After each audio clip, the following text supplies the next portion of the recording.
Awesome. By all accounts on my end, it looks like we are live. I see a handful of folks jumping in at the bottom, so we'll give it just a few minutes before we officially kick off. In the meantime, how's the weather down in Cedar City? What do you guys got cooking down there?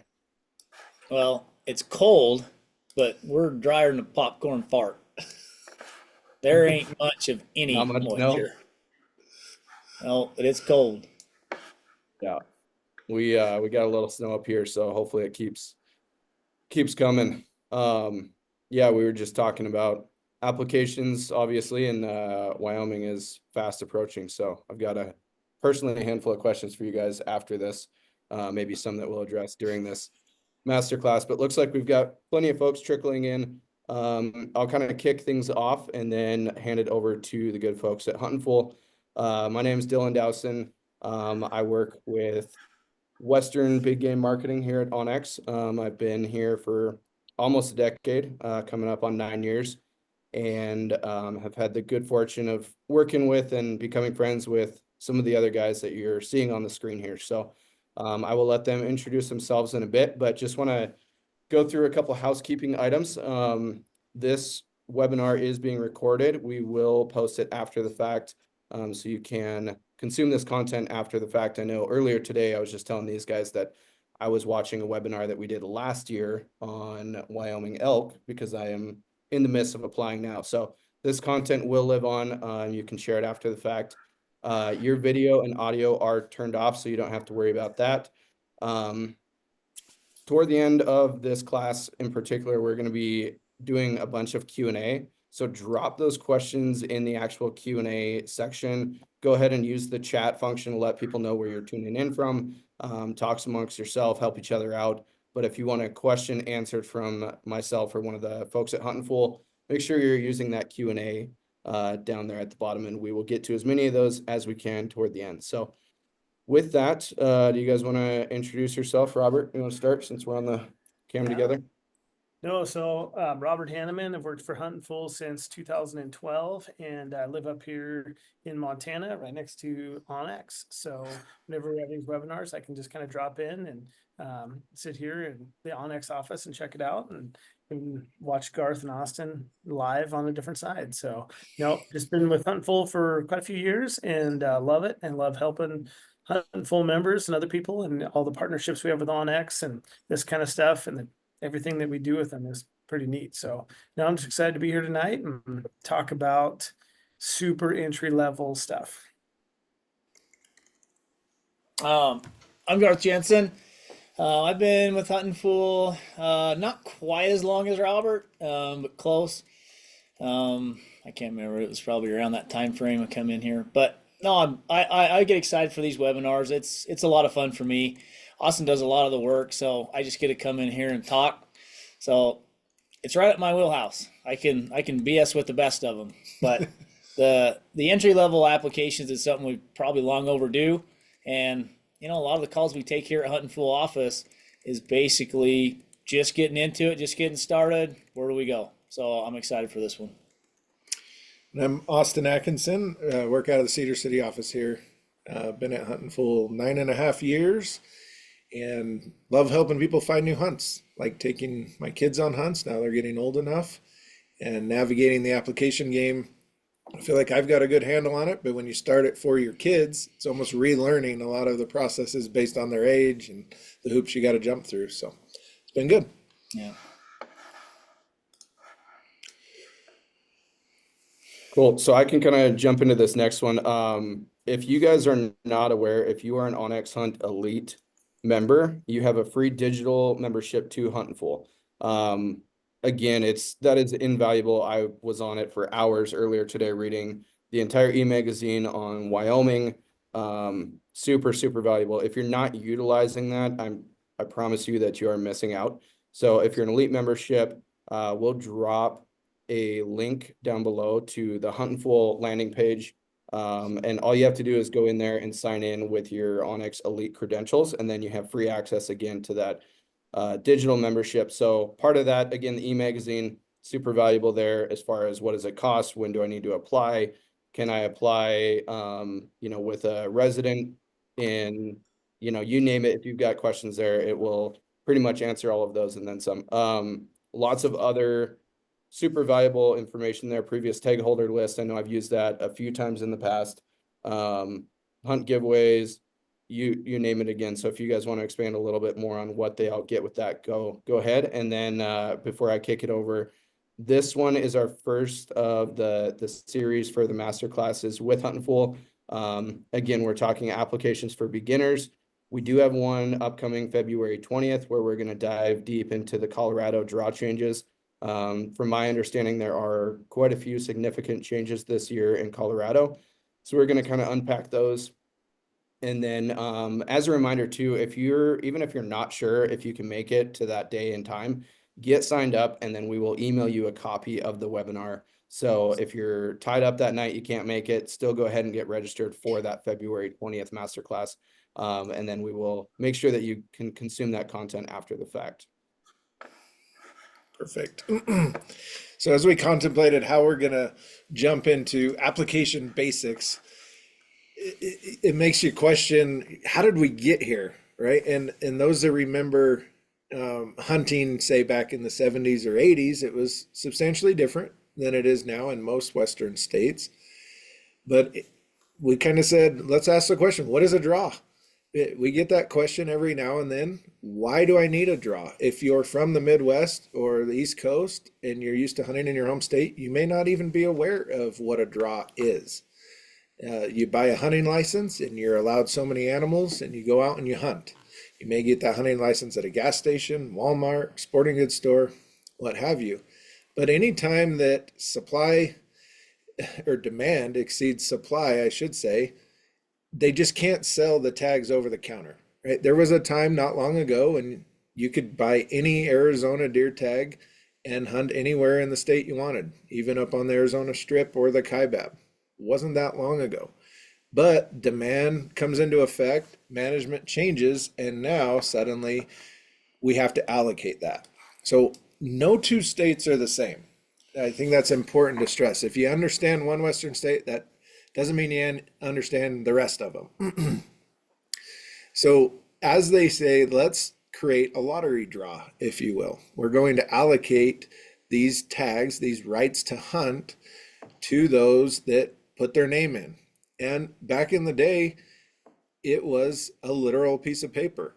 A lot of times you would fill out a little application, send it into the state. Like Arizona, they had a giant drawing bin. They would spin it up and they would pull people out and award tags that way. If you're unsuccessful, they would send you your paper ticket back in the mail saying unsuccessful. How long ago was that? Oh, not that long ago. Robert probably has one or two.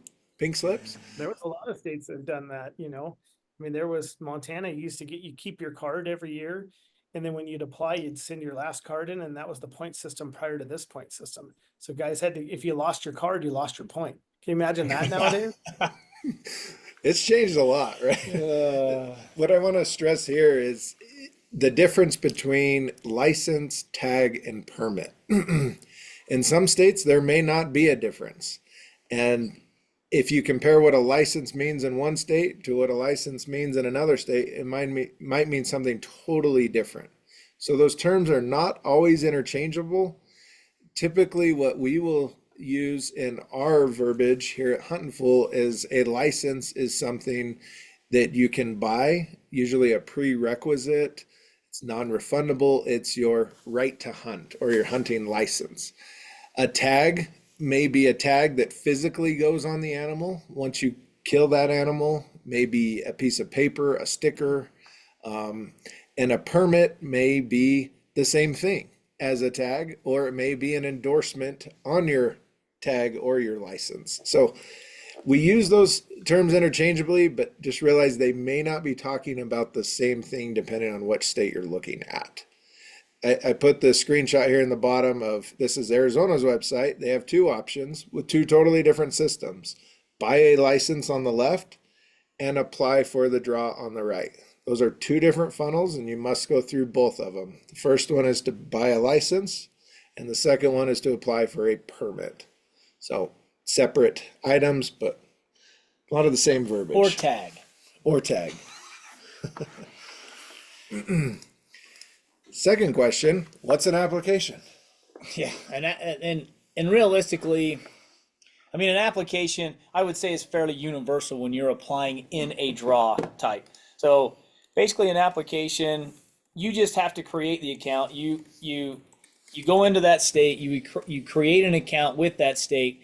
You apply for whatever hunt that you're looking at, be it an elk hunt, deer hunt, sheep hunt, you name it. But that once you submit that and you go through and you mark the hunt or you put in the hunt code number for that and enter that in, pay your fees, you've submitted an application. So now you have an application into that state that allows you either you applying for a point or the actual hunt. But now your name in essence is in the hat. You've put your ticket in that bin, and then that's been submitted, and hopefully when they roll that out, it'll kick your ticket out. Most states are running electronic draws now, so everything's done electronically, but we'll get in a little bit later. Some parts of the draw may not be electronic, but in the end, your application submitted electronically. And what we're looking for in most states is the lowest random number. So computer generates a random number. In the case on the left here in Colorado, it's a sequential number. So this application number of 878,246, that is what's going to turn into your draw number in the draw. It's just based off the sequence on when you applied. So it's hard to get into the nuances of how you create a true random number, but they will use a dynamic string somewhere on your application to be able to decide where you sit in this draw and decide who gets a permit and who doesn't. Think of a virtual drawing bin, the fairest way you can do it on a computer.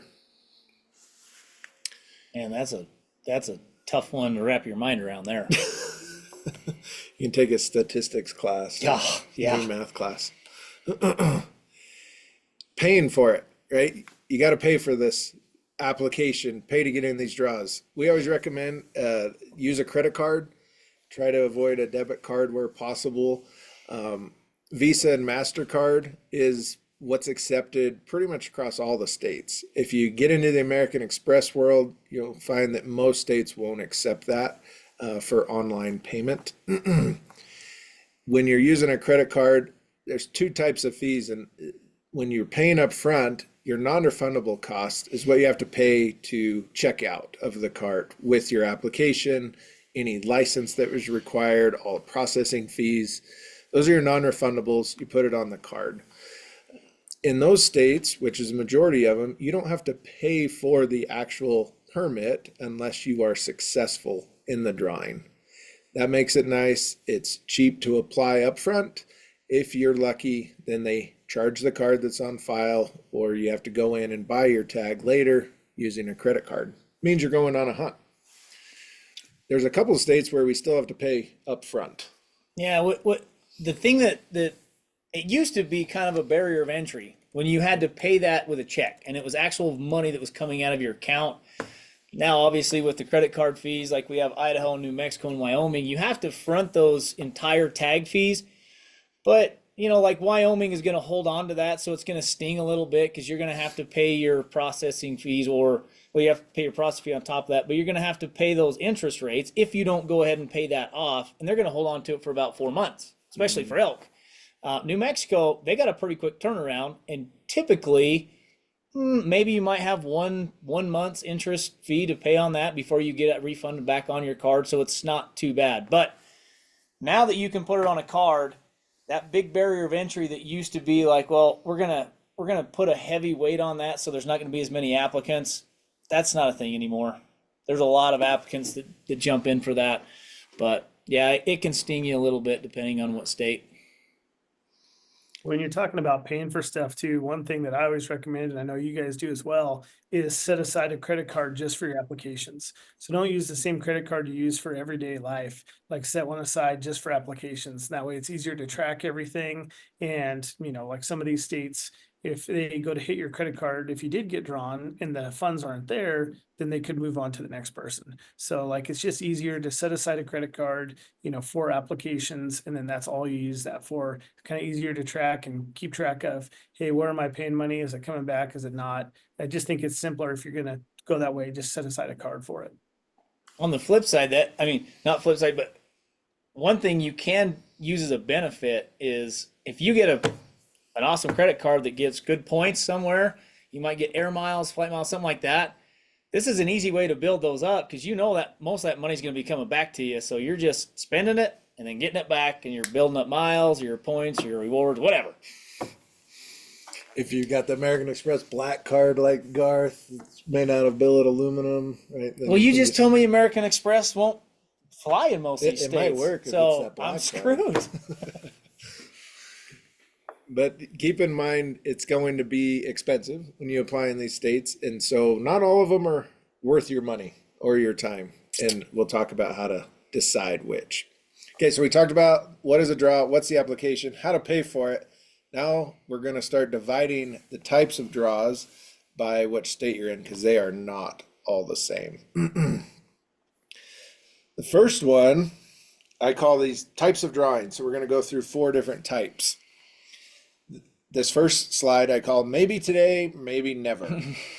So these are your random states. So if someone is telling you that you got to apply for 20, 30 years and then maybe you'll get lucky, in these states, you may never get lucky. So keep that in mind. It's attractive and it's also discouraging at the same time. So a true random draw where everyone is equal, it's lottery style. You only go into the draw with your name, your application goes in once. We're talking Alaska, Idaho, New Mexico, Colorado for desert bighorn sheep, Oregon sheep and goat, and Wyoming goat and bison. Those are true random draws. You get no preference, you get no loyalty, everybody's equal.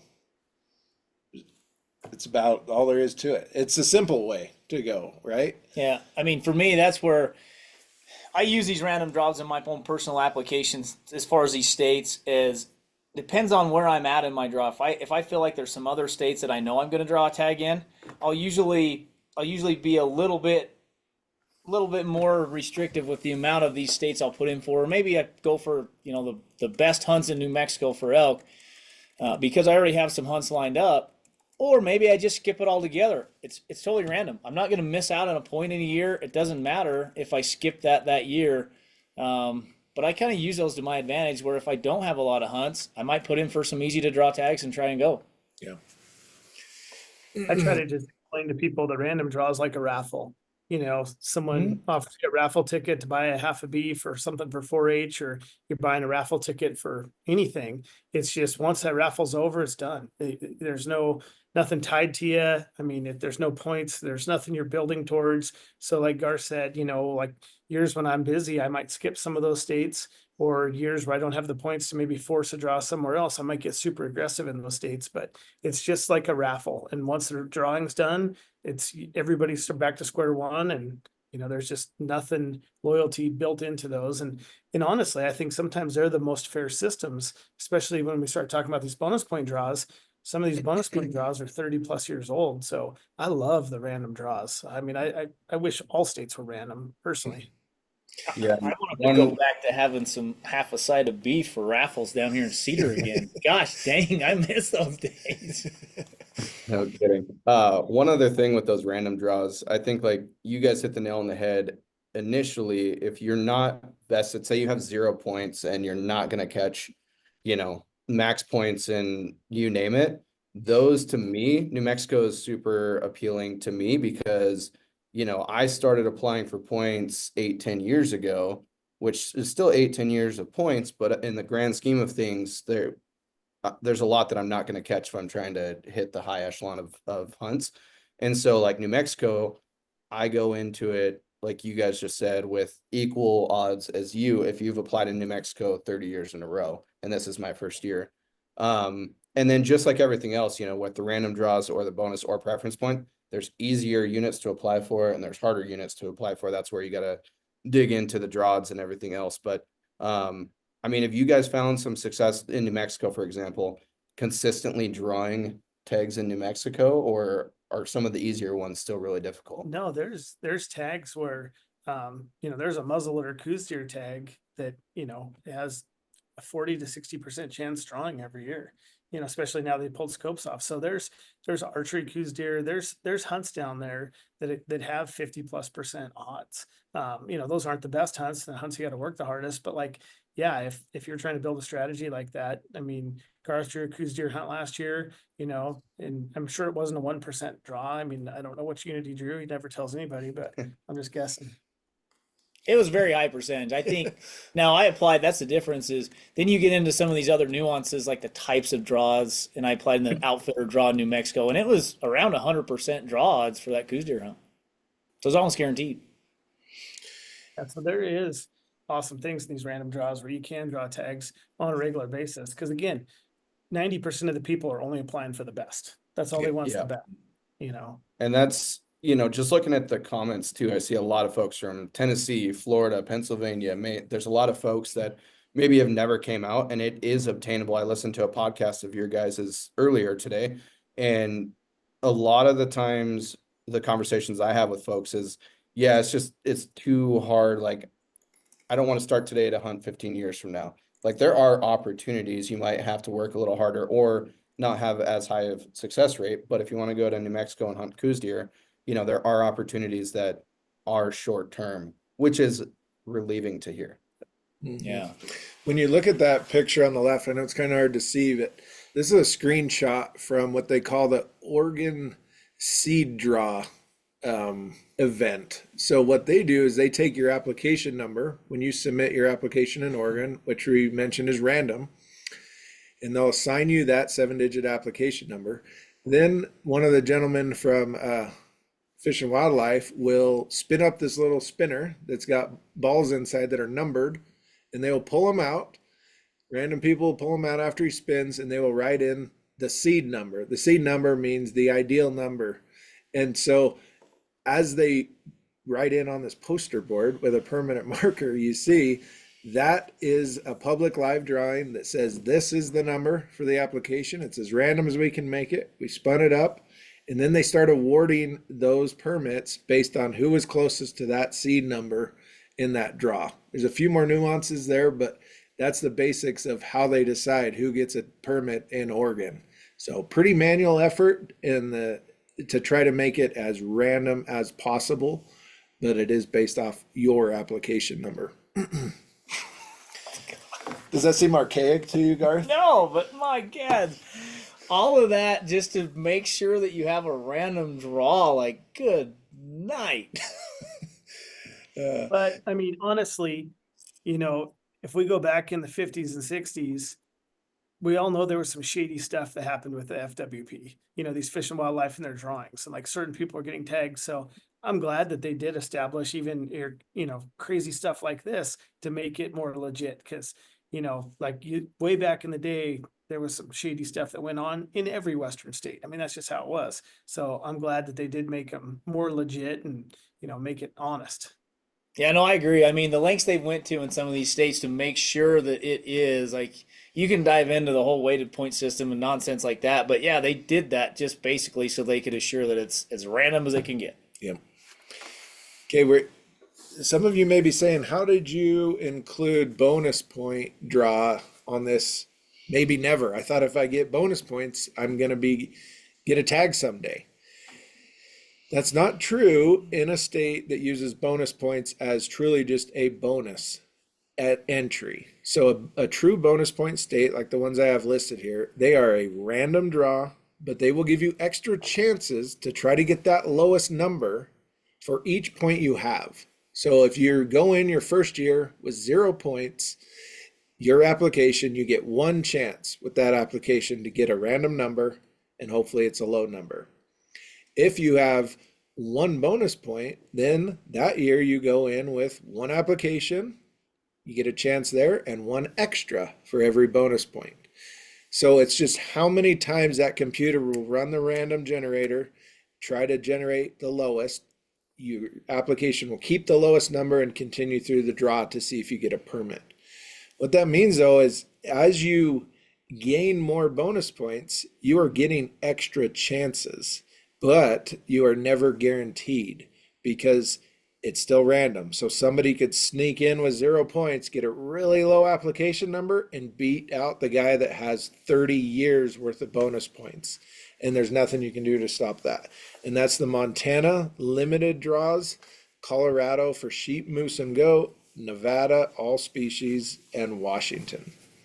Yeah, and realistically, that bonus point system works for residents in a lot of ways. Like residents, they issue enough permits, and what that boils down to is a reason, and it does boil down to how many permits are issued. It'll work in not for non-residents in certain situations if there's enough tags available, but in most cases, what happens is there's not enough permits available, especially when we're talking sheep, moose, goat, things like that, to where it is really a random. Like you see permits awarded at all point levels, and just because you have the most doesn't mean you're going to get it. That's right. We'll say for non-residents on the lower tier units, like if we talked about Montana archery, or Nevada archery deer, Montana archery elk, if a non-resident does get 3 or 4 points, he does draw, a lot more over someone that was 0 to 1 point. So like you talk about moose, sheep, and goat. Yeah, I totally agree. Like if you have 30 points or 1 point, I mean, your odds are very limited.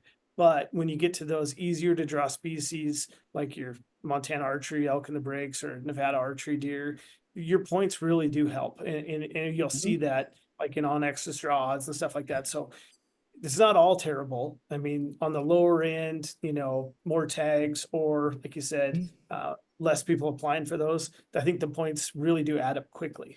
Yep. One of the questions we've gotten is around squaring. Do all the states with bonus points square? Do most of them? Do some square? Do some don't? What is that? What does that look like?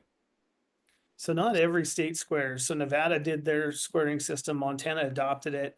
Colorado on their sheep, moose, and goat is kind of a weighted system. And then Washington, do they cube it, Austin, or square it? I can't remember. I think they're cubing it like South Dakota cubes it as well.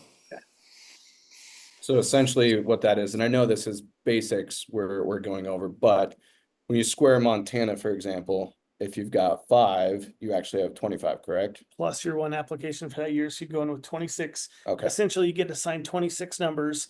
And then whatever, like Austin said, was your lowest number, that's the number you'd go into the draw with. Okay. So yeah, that's just expediting or giving you more chances. It's giving you incentive to accumulate more bonus points because they go a lot further the more you have. Is that correct?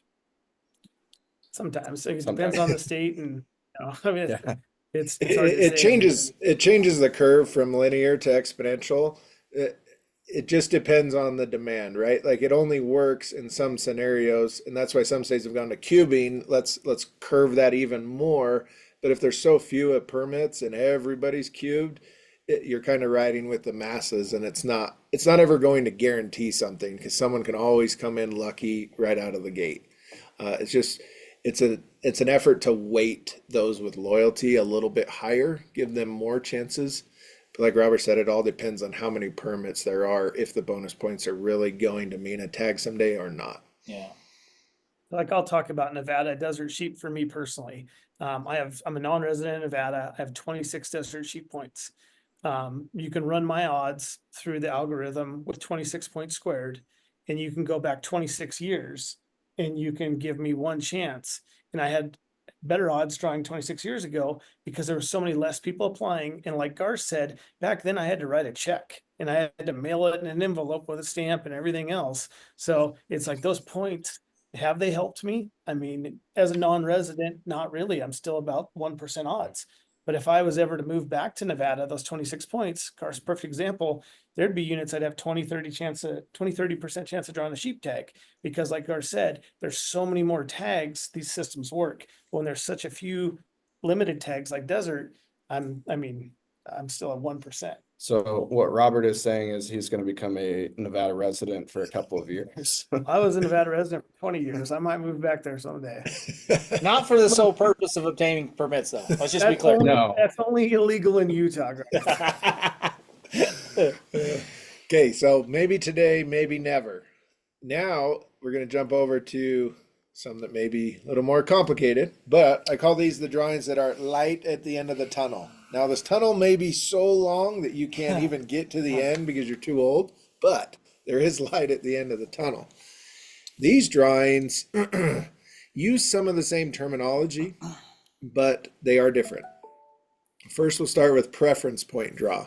These states award what are called preference points, not to be confused with bonus points, but a preference point, which means those that have been in the draw the longest, we will award permits starting at the top. The guys that have been loyal, have the most points, we will award permits from the top down.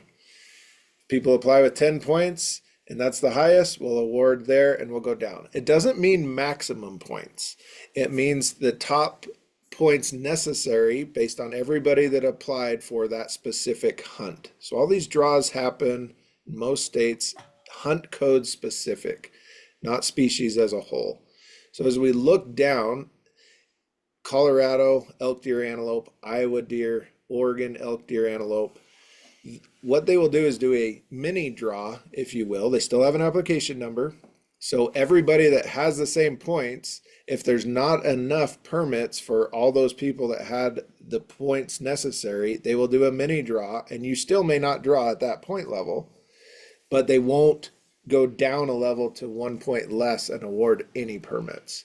These are true preference draws. So if you are brand new and you don't have what it takes, you are drawing dead essentially, which means you had 0% chance. You'll see that reflected in draws. If you didn't have enough, then you're out. Now that doesn't mean all hunts take points. It may be a 1 point unit or a 0 point unit, meaning there's no demand there with guys applying with points. So don't be disheartened by it, but realize there is a minimum level set for all of those hunts. And if you don't have the points, you don't get the permits. And this is where, I mean, I think research and knowledge of the draw that you're applying in can definitely help. Because the preference point draw, when it's a true preference draw, it gets a bad rap a lot of times because oftentimes people will point out the one-offs, and I call them one-offs because typically it is a one-off where you get, let's say Colorado, you're applying for a unit that takes 25 points right now to draw, but as Austin alluded, there could be 27 applicants with 25 points, and there's only 5 permits available. So they're going to keep going up every single year, and that's just going to be on a never-ending cycle where you're just going to keep trying to chase it. And if you're just starting out applying at 0 points, you'll never have a chance to draw that hunt ever in your life. But the thing I like about the preference point draw is you can guesstimate when you're going to draw. And if you kind of use that to your advantage, you can say, well, all them 2 or 3 point hunts, they typically stay around 2 or 3 points because they're drawing all of those guys down off. And so you're taking 100% of those applicants that put in, and let's say there's 30 tags, but there's 30 people that apply with 2 points. Well, all of them come off. Whereas if we get into the blended draws later on, you'll find out that those same 30 people apply, but they only take half of them. Then half of those guys move up, and now they're only taking half of the top point holders out. So I like the preference point draw. I've drawn way more permits in states that have preference draw than I have random, but I'm not going for those top tier hunts. And you have to use that to your advantage and understand what you can and can't draw given when you start or when you enter the draw, or like when you start your application process for that state. Blended draws are where things get a little more complicated. We call them blended draws because they are a mix of the last slide, bonus point or random, and a mix of preference point. So because they have found that people either aren't happy with preference only, like you're not giving the new guys a chance, or they're not happy with not giving the guys who have been loyal a chance, they start splitting their draw. So all of these states have some element of randomness and some element of preference. Arizona splits their draw. So what that means is points in Arizona are worth something. There is light at the end of the tunnel.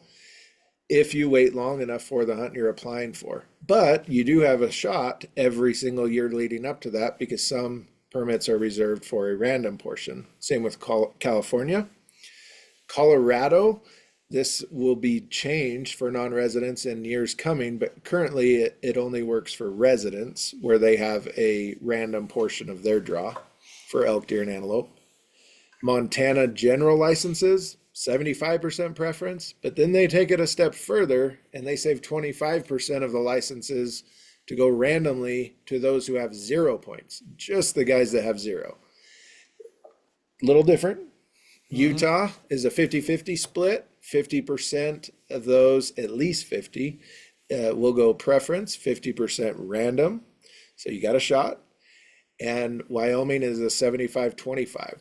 So this is where things start getting in the weeds a little bit on each state. If you think you understand what your points do for you, look into it a little bit deeper and see, is there light at the end of this tunnel? Are my points really worth it? Or should I just switch to a different state and play the random game? Some of this is based off your lottery tolerance, your risk tolerance, the costs, and you have to say, am I willing to wait this long, or am I willing to play this game, if you will? My wife calls it gambling, putting in for random draws, but in a sense, all the money's going to a good cause, right? Going to the fish and game agencies. So I play the game. Yeah.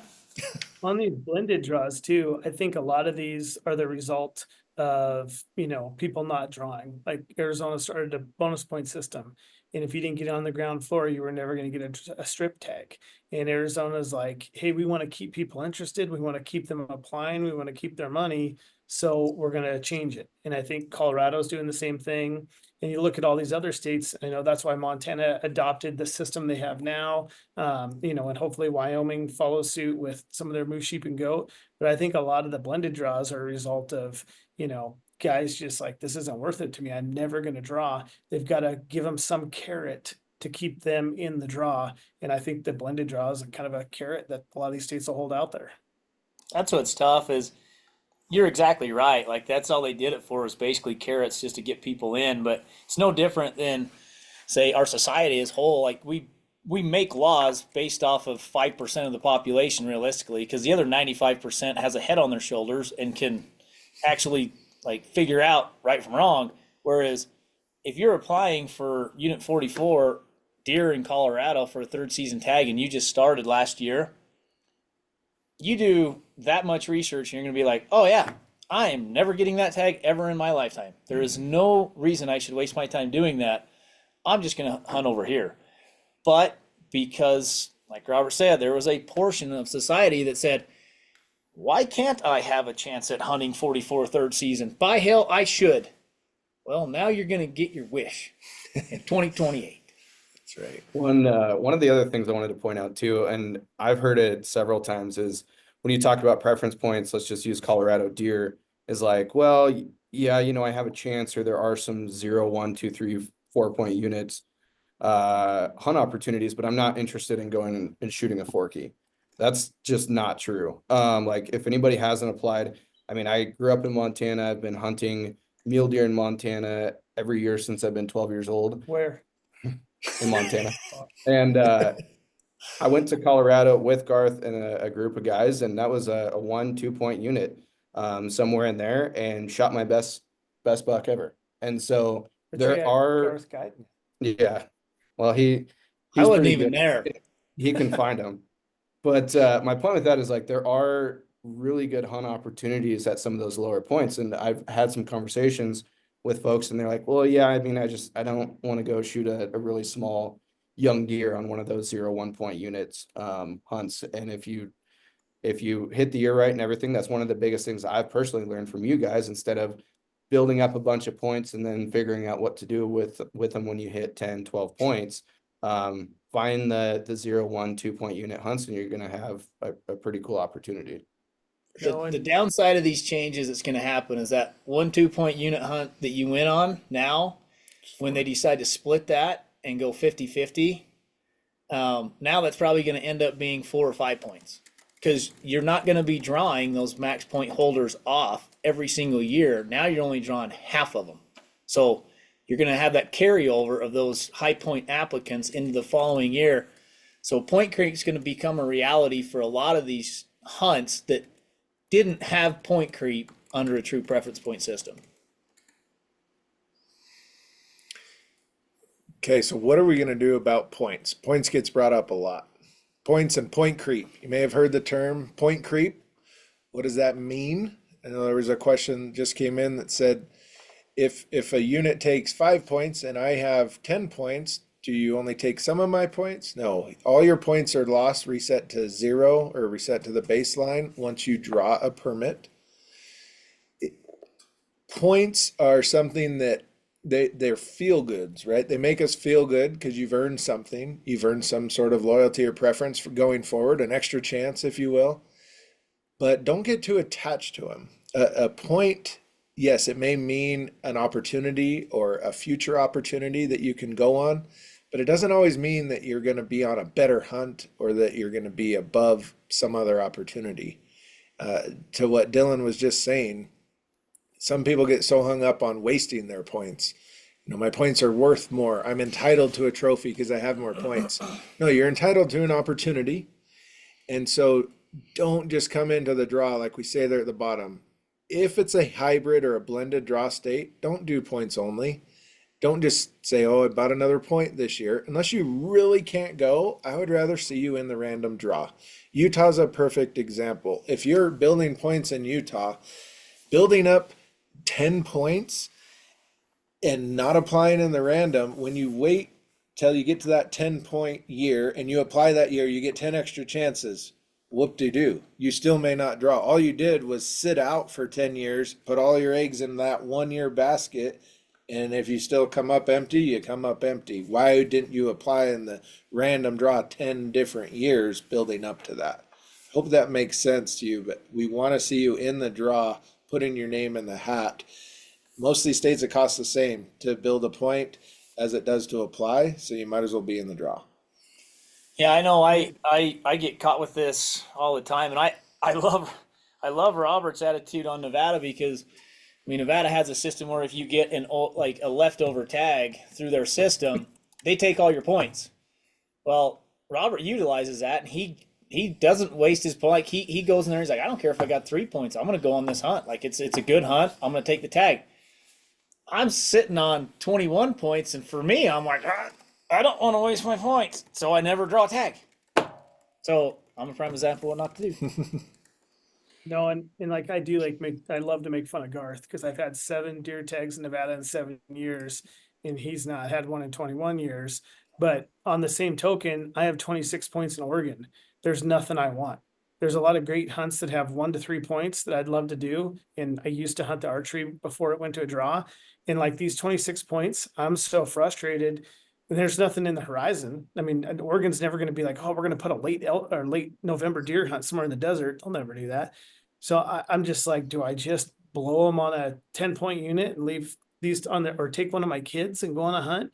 Because it's like I could be hunting a cool hunt in Oregon, every 3 years for blacktail or 4 or 5 years for mule deer. And instead, I'm just sitting here every year doing nothing.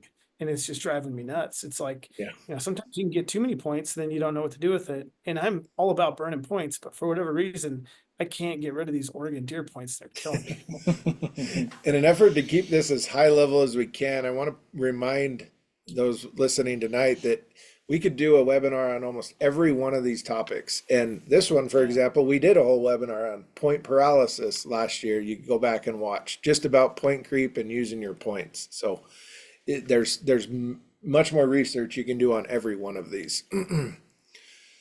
On application schedule, what we wanted to just mention here, in your hunt research tools, we've got draw deadlines. You can sequentially decide how you're going to apply in these states based on the deadlines, draw result dates, return your tag or surrender dates, and your fall schedule. So you don't have to decide on all these states at once. Wyoming's coming up the end of this month. You can apply there. You can apply in Arizona for elk. See if you get drawn before you have to apply in the next state of New Mexico. So it's not like you have to put all this on your credit card at once and then maybe you draw too many tags. It's a good problem to have, but it is a problem. You look at the dates, start putting them on your calendar and making decisions as you go, and you can do this every year. That's a good point. This is one of my favorite slides. We hear a lot of these misconceptions, misunderstandings. These are famous quotes that we hear all the time. What's your favorite one, Garth? I think my favorite one out of all those is I need to just build another point for now. Man, that one's a tough one for me because in a lot of those states, like we were touching on, there's so many random tags available, and as we touched on, if you're honestly, if you're just out for trophy caliber animals, or if you want to hunt a trophy caliber and that's it, there's not such a thing if you're just getting going and you don't already have 20 something points as I just need to build another point for now. Like there's a chance you might not ever catch up to the hunt that you want. So you just as well put in, I mean, especially when it doesn't cost you any more money. If it costs you the same amount to apply for a point as it does apply for the hunt, put in for the hunt because there's always going to be a random tag. So that one I get quite often. I'm always like, man, just go for the hunt. Yeah. One that I see a lot, we'll talk about draw odds in a second, but the first one, we'll ask somebody, how many points do you have? And they say, oh, I have 5 points, but I go into the draw with 6, right? I get an extra point going into the draw. That is not true. When you log into your account on any state and it shows you how many points you have, that is how many extra points or preference points you have going into the draw. The extra point thing, Montana aside, comes in from what people say, oh, well, I get an extra application number when I apply. That's true. Yeah. If it's a bonus point state and you have 5 bonus points, you get 5 extra chances plus the 1 application you had. But when you're looking at draw odds, you do not have 6 points. You only have 5 points in the draw. The only time that's different is lovely Montana. They like to award an extra point on the way into the draw. So between your application and when they run the draw, if you elected to get a point, they will award that to you, add it to your application, and take you through the draw with that extra point. Only general. Not limited. No, on all your Oh. stuff. All of They Montana do them? it will- unlimited yeah, so too. if you bought an elk bonus point, See? you go in with an elk or sheep bonus point, goat bonus point, you go in with that extra point. Yeah, Garth, Oh that's my how I'm gonna draw gads. that orange sheep tag this year. I Gotta love the look- one on Point Creep someday. You know, I love when I'm talking to a guy on the phone and he's like, man, I really want to hunt this unit in Colorado. It takes 12 points. I've got 7, so I'm going to draw it in 5 years. And I'm just like, what? And he's like, yeah, it's 12 points. I got 7, 5 years, I'll draw it. I'm like, no, that it's going to be 17 in 5 years. And he's like, what? I'm not going to catch it. And I'm like, no. I mean, when I started playing for moose in Wyoming, like 3 points were drawing all the tags and I had 0. Now I've got 22 and I still can't draw a tag and I've chased it for 2 decades. So like, I keep thinking like, I'm going to draw a moose tag in Wyoming and the wolves kill them all. And I'm like, I'm going to draw a moose tag. And then they go to a 90-10 split. And now I'm like, I don't even know what I'm doing. Maybe I should move to Wyoming too. I don't know. Cal. That's true. Like one up from that question is I can't hunt until I have more points. I'm just waiting. Like Robert said, they look at the draw odds, they subtract their points from that, and they say that's how many years I gotta wait. That basic math does not work. Some instances it works if the point creep level is just staying. We're awarding all the tags at that point level. You may catch it, but a lot of hunts you're not going to catch it. So don't wait to hunt until you have more points. Let's go hunting somewhere. Let's apply for something different. Let's look at a different state. Let's do something different. That is like I think we'll touch on it in a slide coming up. But trends are when you're looking at that, trends are definitely something to pay attention to. And has that hunt has it been going up? Like has it been stagnant? It's important to look at that Yep. stuff. The other one on there is I have worse odds if I apply as a party, right? That is not always true. You have to look at how points are averaged, applications are merged, if they take the lowest guy on the application. So the party application, that's a whole nother topic there. But generally your odds are not worse if you're applying with someone that's equal with you. If there are enough permits available when your application comes up, you both get a tag. That's how it works. If you're the last one to come up, your application comes up, there's 1 tag left, but there's 2 of you on a party app, yeah, then you're thrown out. So It's not always true that it's worse odds as a party. You have to look at how that application works in that state. And then one thing to throw in that on is Wyoming. Wyoming is the only state that'll over allocate. So if me and Dylan put in, there was one tag left, they're just gonna issue an extra tag. So Wyoming's the state that will always over allocate where the rest of them won't. Talking about draw odds, we'll keep this high level here, but draw odds, I call them a snapshot of the past. Realize that all draws are showing you is last year. Yes, you can infer trends. You can look at, is it creeping? You can see point creep. You can see how things are looking, but realize it's what happened last year. For example, in this instance, we're looking at Arizona elk draws, and you may say, oh, if I had 18 points for the second unit there, I had 100%. Oh, I have 18 this year. Well, realize you had 17 last year. So you're not looking at the same point group that you would have been in last year. If everybody drew at 18, there could be a whole mass of people sitting at 17 that now have 18. So envision yourself in the past, look 1 point under and say, where would I have been? And look at those odds at every point level, which you have in your hunt research tools, to see if there's a mass of people coming up, if they awarded everybody, and realize if it was only 3% and 18 points last year, it's definitely going to creep up to 19 points this year. There's no way that's going to stay at 18 because 3.8% means 96.2% of people did not draw with 18 points. So they're moving up to 19 if they apply for the same unit. Yep. Anything And else if on you draw want to be odds? aggressive, if you're trying to be aggressive and draw a tag, like when I'm consulting guys, I'm like, look at how many points you had and then look at what 2 points below that were. So if like you had 18 points, I'd be looking at, because you had 17 the year before, I'd be looking at what it was drawn with 16 points. And that gives myself a buffer where I can hopefully guarantee that tag, and if that's kind of my best advice is look what you had last year and go a point below that. Then I think you're really dangerous at drawing tags. Yeah. Yeah. Not everything's a draw. So yes, we talk about applications, we talk about draws, but realize there are other opportunities to get a tag in your hand. And I made up some of these avenues, if you will, but I call it semi over the counter. What I mean by that is like an Idaho system. Idaho sells over the counter tags, but you might have to be standing in line in December in Idaho at a vendor to get that because they will sell out. Yeah, basically, I think what you're saying is they sell over-the-counter tags, but there's a quota to how many tags are going to sell. They're going to sell. They will sell out. I mean, there's a couple of states that have that criteria Sure. surrounding the over-the-counter. They go and sell at a certain time frame. Once they're gone, they're gone. So, yeah, it's over-the-counter, but there's a chance you might not get it. Yep. A true over-the-counter tag to me is there's no quota. I can buy it the day before the season in state. I can decide on it last minute. Those opportunities are still out there and they still exist. Not many of them. I mean, I think, what is there? I mean, I don't know all of them, but Colorado still has some over-the-counter opportunities for elk, Idaho. I'm talking bear, right? Like wolf, Washington, Oregon has true over-the-counter. There's just no caps. So you can plan those into your schedule at any point in time. Guided hunts, oftentimes those include an over-the-counter tag.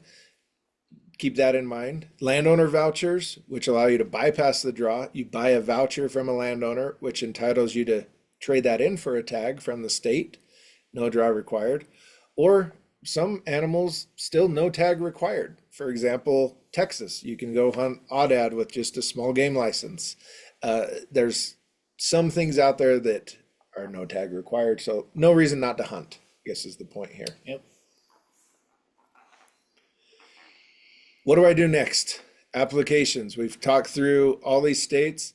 We're definitely going to recommend you need to pass hunter education. You can do it all online. In a lot of states, you can take a non-resident course. Even if you're older, more seasoned, you're probably going to have it in some of these states. A lot of them have cutoffs, like if you're born before 1965, you might not need it, but there's so many nuances on certain hunts. I just recommend take the course, take a hunter education, get that certificate, save it somewhere digitally, and then you can go to all these states and start creating your accounts. Some of them have logins, username and passwords. Some are just based off your social and your birth date. But get familiar with the state websites because you must apply from that state. And all the systems are different. Yep. No two are alike. So our recommendations. I mean, everybody's got a little bit different take on where you're at in life, what your goals are. But far and above, let's collect memories and not points. We play the application game so that we can go on more hunts. And there's no reason to wait. You think that was from an elk? Male, September 28th. On that notch tag there, Yeah. I'm gonna guess yes. I think it's an antelope. Is it? Yeah, Ah, it could be an antelope. I don't remember. Yeah, honestly, like that's our biggest thing here at Huntin' Fool. We want you to go on hunts. We don't want you to collect points. I mean, collecting points is not the same as getting out in the field. I mean, we always practice what we preach. We go on tons of hunts here. We don't build a pile of points in all states. Some states we can't help but do that in. But where there's an opportunity to go, man, go. Because you never know what the state's going to do next year. You don't know if they're going to change the way they're allocating tags, and now those 12 points, don't mean as much as they did, or like in Robert's case, like for sheep, he had better odds when he was just starting out applying. So try and take advantage of the system that we have currently and go on those hunts. Yeah. One thing I like to tell guys, and I mean, young guys, old guys, all the same, there's no prize for who dies with the most points. So get rid of your points. You're not going to be like, oh man, on his tombstone, he had 727 points. Good for him. It's like, I want to be in the hole. If I could be negative points when I die, I would be super happy. That it might get to 727 bison points in Arizona. It could.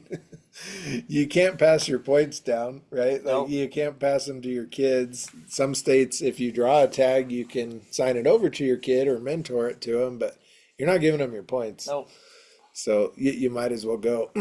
We had quite a few questions about youth hunting, and we'll probably need to do a full webinar just on youth opportunities, but we do have some articles on the website and the blog highlighting youth opportunities. It's substantially cheaper in most states for your youth hunters to apply. There's some great opportunities and hunts that adults are ineligible for. They save them just for the youth. So I know each of us here, we believe in taking our youth hunters out. I think all of us probably hunted more with our kids this year than we did for ourselves. So that's pretty special, and definitely stay tuned for more information on that. I know Garth and I did a couple youth podcasts a year or so ago. I don't think most of it's outdated, but before we get this youth podcast or youth webinar out, it might be good to listen to just both those and kind of, kids above 12, kids below 12, where you can build points, what you can do. Like you said, go to the Huntin' Fool website under the youth thing. Austin's built a great portfolio of all the states, what you can do, what age. It's just a great resource for youth hunters. For sure.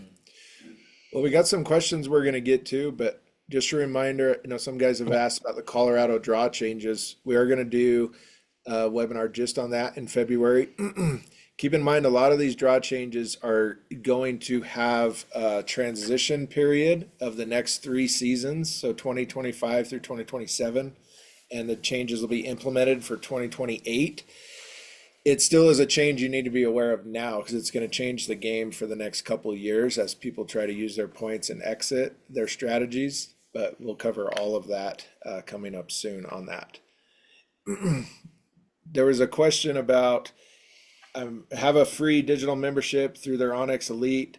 What do I do? How do I talk to a hunt advisor? How do I build a strategy with one of us here at the Huntin' Fool office? We have full memberships. You get the whole e-magazine, you get all of our research with that free digital. But if you want to upgrade to a one-on-one membership where you can get unlimited hunt consultations, talk like Garth or Robert or any of the guys, it's just $85 a year for elite members. That's a discounted rate. And this is a full-time job for us here in the office to help you build your own strategy.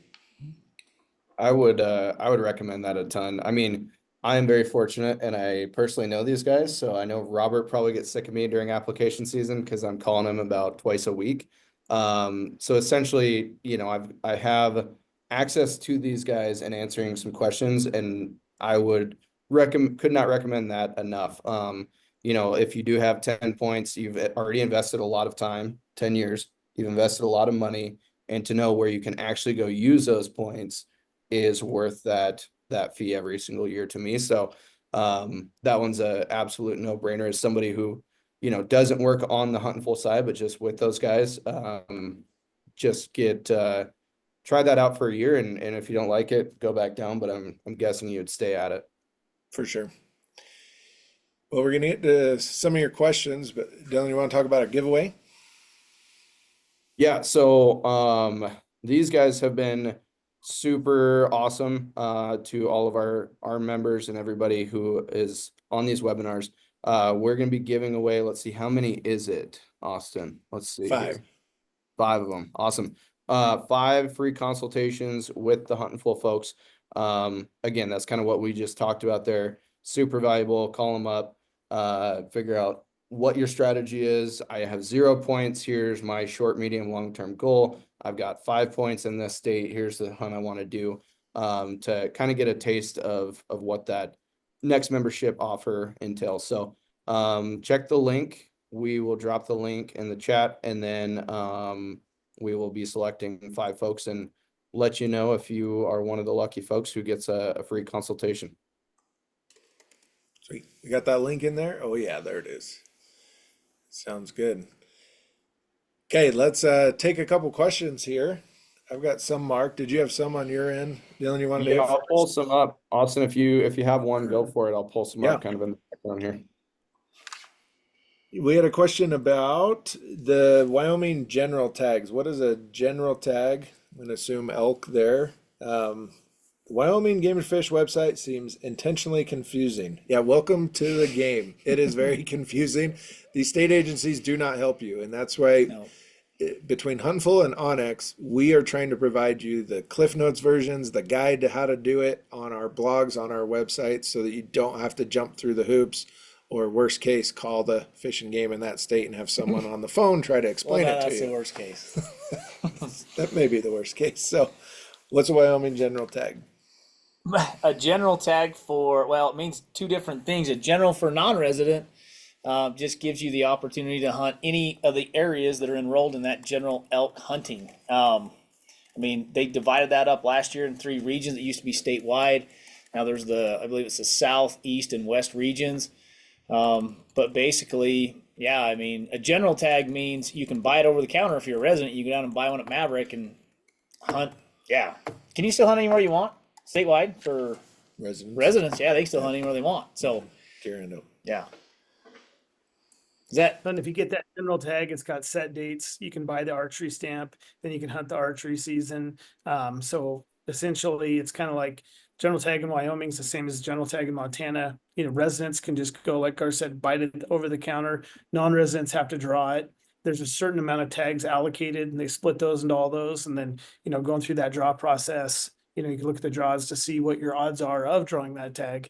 But once you get that, you're able to hunt anywhere in that zone because it's split into 3, like Gar said, other than there's limited entry units in those, and those would be off limits for you. So it'd be every general unit that's open in there, but you're competing against every resident that bought a tag at the grocery store.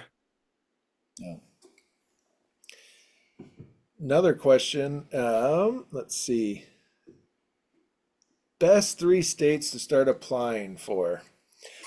I think we should point at some of our other webinars, perhaps, and other resources that we provided there.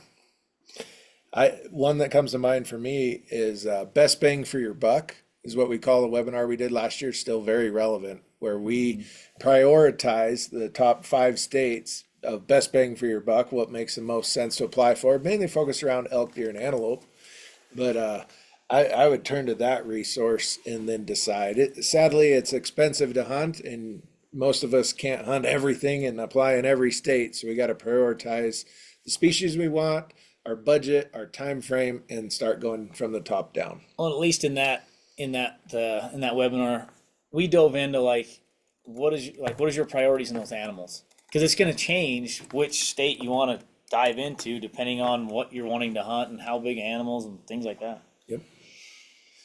Yeah, I noticed for me anyways, working with you guys over the last few years on my personal strategy is like I knew I wanted to hunt Wyoming elk and I knew I wanted to hunt Colorado deer. And those are two things, one of them I've done, one I hope to do this year.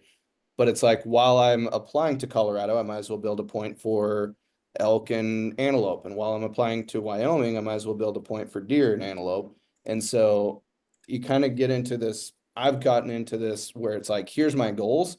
Here's a little bit more money for these other species that might not be my key goals, but they eventually will pay off. So, eventually I'm going to end up with enough points to go on a super fun Colorado elk hunt, even though that wasn't a huge goal of mine.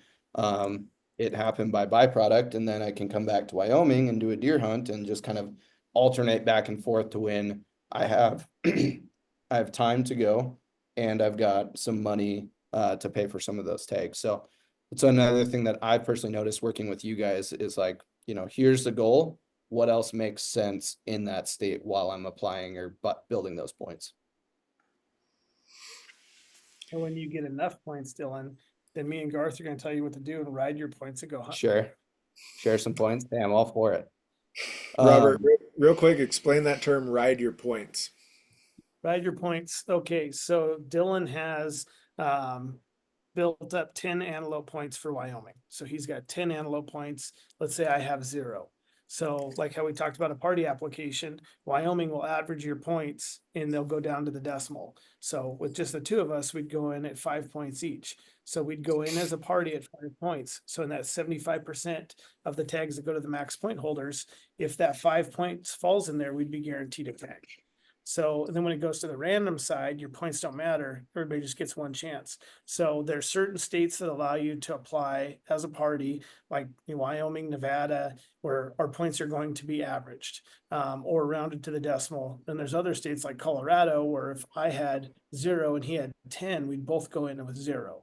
So riding points is like in the youth strategy, I tell guys, build your kids' points, when they're old enough, and then if those kids get to a point where they don't want to hunt when they go to college or anything else, those points aren't all just gone. You might be able to draw a tag and take them with you, ride their points. So it's just a way to, if you got all these points you know what to do with, you might have a friend that wants to go with you.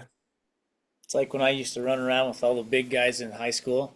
It's because I knew if I got in trouble, my big friends would come and help me out.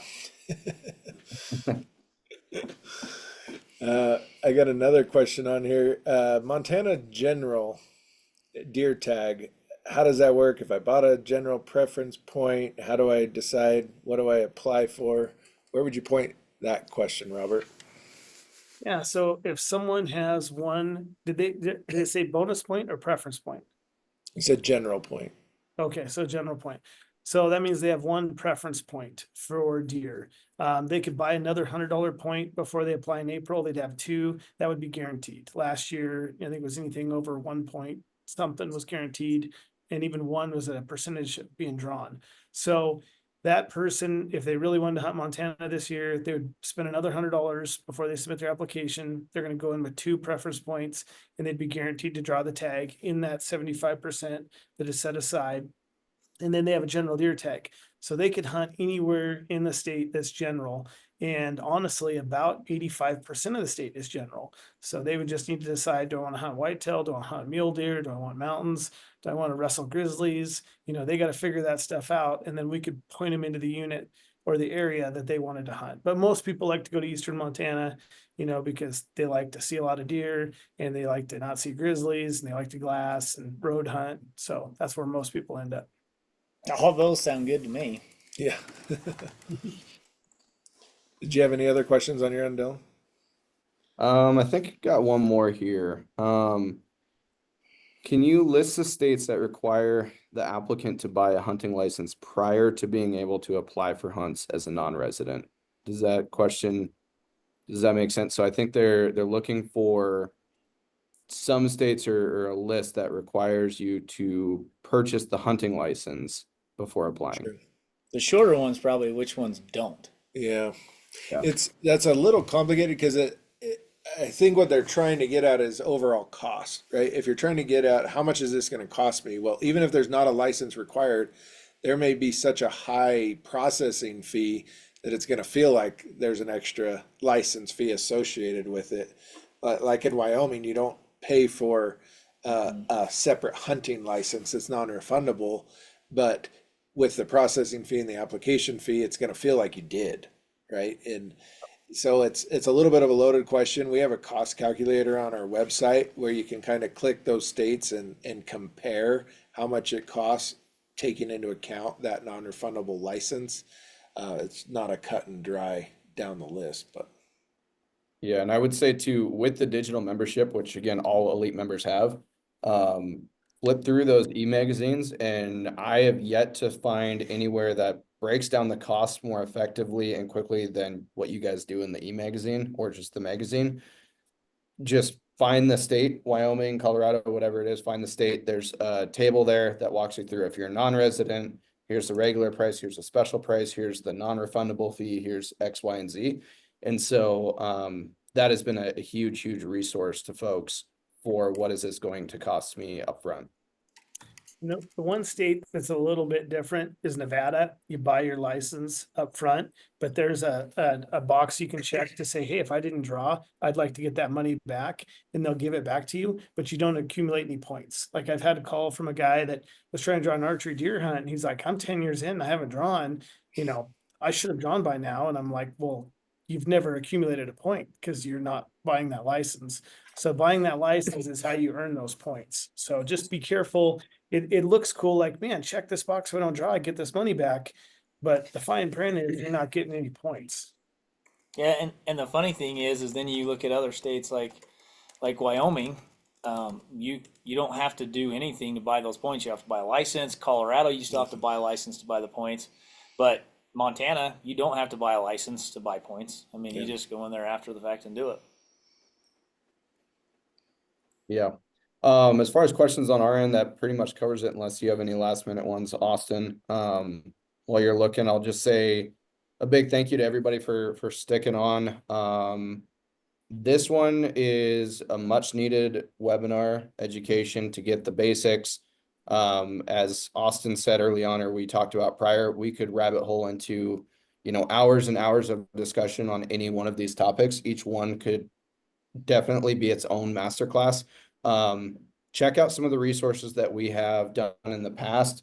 This is year number 4 of doing webinars with the folks at Huntin Fool. So a lot of this information is out there on the onX Hunt YouTube.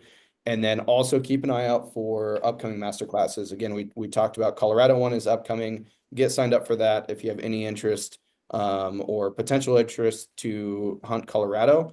And then we're going to have, 3, 4, 5, who knows how many more coming down the pike. So keep an eye on our masterclass landing page. And anytime you see one with Huntin Fool, if you have any dreams or aspirations of hunting in one of the Western states, get educated and get signed up, even if you're not sure if you're able to make it. Yeah, I appreciate your guys' time. Austin, any last minute questions, or are we all? I don't think so. I had to laugh. Pete asked, is the giveaway that we're doing tonight a random draw, preference point, or split draw? Awesome. I like that. That means you're internalizing hopefully what we've taught tonight. And I ask you to keep asking those questions of every state, every time you put in an application, understand the draw, understand if it's worth your time and money, and all good questions. Awesome stuff. Well, thank you guys for your time and expertise. I know it's super valuable for myself as refresher, and then all of the users as well. So appreciate it, and stay tuned for the upcoming master classes.